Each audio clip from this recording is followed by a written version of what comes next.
In this video, we're going to set up the dotnet Core SDK. And you might wonder, first of all, what is the dotnet Core SDK? SDK stands for Software Development Kit. So it's a collection of tools and resources that you need to build C# and .NET Core applications. Some of the most important parts, at least as we're getting started, are the .NET CLI or command line interface. It is what allows us to create a new project from the DOS command prompt, how to run our application, debug our application, and more. Then we'll also install the C# compiler. That's part of the SDK.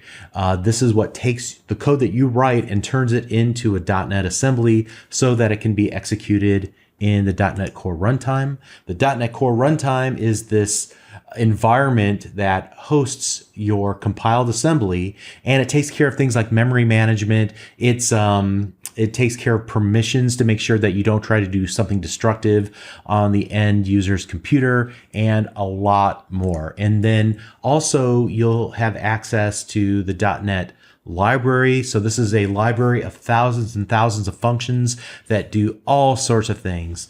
Anything from allowing you to go out on the internet to download information, parse through it as string or textual information, save some of it to your local hard drive, save some of it into a database, a lot more. Okay. And then a lot of what I call other stuff that is important, but a little bit too down in the weeds for our purposes here. So let's go ahead and get started by simply searching for .NET Core install, and then maybe just .NET Core SDK install.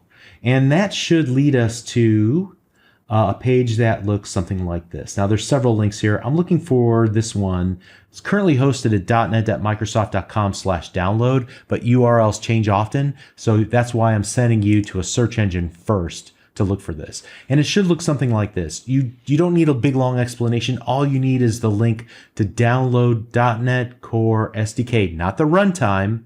The runtime is just one little tool. We need a bunch of tools. So we're going to need the software development kit. Also, you might notice that I downloaded in the main body of the page the current version. You might be tempted to try like one of the previews. There's always going to be a preview version. .NET Core will be updated on a yearly basis. As soon as they release one version, they start with the preview of the next version. So honestly, versions don't really matter. Download whatever you want. It'll work.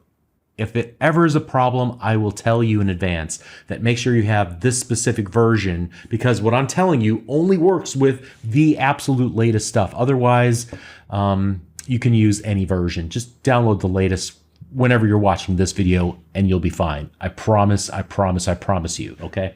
So now that we have it downloaded locally, I can go to my downloads folder. I'm just gonna go ahead and launch this though right from the browser. Let me minimize this. It's gonna give me a user account control dialog. Yes, I give this permission to make changes. There's not a lot of options here. It's gonna install things all over your hard drive. So you don't really get the choice of where to put things per se. And it only takes a moment or so. Great.